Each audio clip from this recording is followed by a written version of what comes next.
Well, the white-hot Blue Jay bats made it easy for the red-hot Rocket. Roger Clemens, even without his best stuff, pretty much able to coast to a club record 12th consecutive win, not to mention a third consecutive shutout. Another club record he now shares with Dave Stieb. Was it simply a case where he thought he was invincible?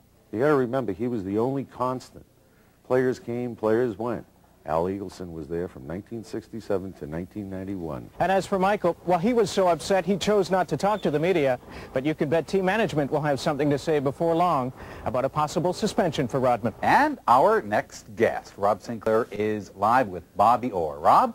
That's right, kids. Hey, we're here with the legend, number 4, Bobby Orr. And Bobby, he just finished practice with his team, what, about 10 minutes ago? And finally, hey, it is the NFL. And in a pro football player's mind, it still remains the pinnacle league to play in. It's the big one, isn't it? All right. You can't even talk to anybody, whether they're sports fans, sports writers, sports reporters, that doesn't agree that he should go. Well, it makes perfect sense. He came second at the Canadian Figure Skating Championships. He is our second best hope. And our first best, of course, is Elvis, who is the world's best. This is the kid who is going to lead Canada into the new millennium when Elvis turns pro. He is the kid who is going to be a medal hopeful in 2002. He needs this experience now. He needs to get his feet wet. At a time when Elvis will handle the pressure, he will skate in a pressure-free environment. He needs that Olympic experience. A little humbled, it may make them work a little harder. The Argos and the Ticats, a CFL Classic.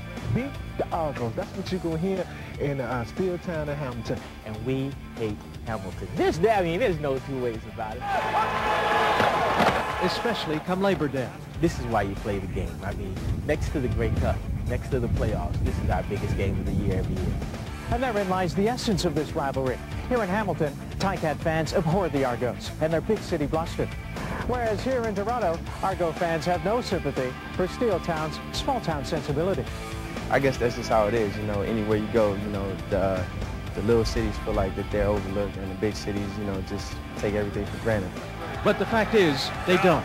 Neither team does. These guys and the coaches want to win this game just as bad as we did when we were in Hamilton. You know, that's the thing with this rivalry. It goes both ways. Historically, the edge has gone Hamilton's way. Its all-time record against Toronto, 102 wins against 64 losses. If we go 3-15, but we beat the Argos 3 times, everybody in Hamilton will be happy. But recent history has Hamilton unhappy.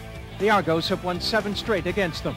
The latest, a 42-6 laugher that sent the Ticats home with their tails between their legs. What the players do is just watch the tape, and that sick feeling that you had after the game kind of comes back when you see the film, and you know, you never want to let that happen again. The way they came out, you know, they really wanted to play well against us, and I think it's just a matter that we've won now 7 times against them, and they felt like they had the team to do it, and they really came out wanting it really bad, and you could tell by what they were saying in the papers, they really felt like they had the chance to beat us.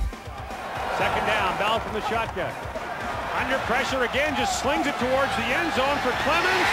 Touchdown! Kerwin Bell is part of the rivalry within the rivalry, a continuing competition with QB Danny McManus. Oh, it goes back probably all the way to 84, 85. I was at Florida State, he was at Florida, and that's the big game. It's, you know, very similar to the Toronto-Hamilton Labor Day deal. That's one game that every Florida State and every Florida guy marks on their calendar, and he's had the better part of it. He won 2, and I only got to win 1.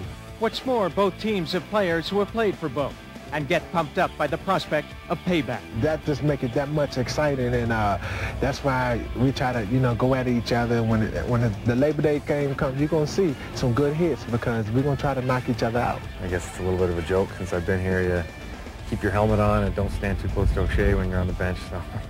We have our own ways of getting excited and getting pumped up, but I think with the fans going and them yelling and getting crazy and cursing and carrying on, it gets us going that much more, and we're ready to just go out and rip somebody's head off.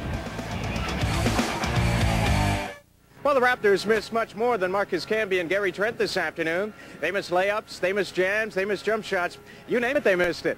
In fact, at 68 points and a 30.9 shooting percentage, this marked the worst offensive output in team history. We really couldn't get in our groove because, you know, we really didn't feel comfortable when we received the ball. It was just too much one-on-one action out there. We played some aggressive defense in terms of concentrating on Doug Christie and not letting the other guys get into the mode of the game. You know, we've done a good job of late of really going out and playing defense and making scoring hard for our opponent. And again, that's been the thing that's kept us afloat. We struggle every night to win a game, and it's been that way all year. I mean, we've got sitting on the sidelines 50 or 60 points, 2 of which are not here, and so it's hard to make up points. But of late, we've been rotating more players in, and it seems that people have responded, and they're doing a pretty good job. Of course, with all the injuries they've had and without their lucky penny, many thought the Magic would simply disappear. But as it is, Orlando's now won 4 of their last 6, while the Raptors have lost 5 straight.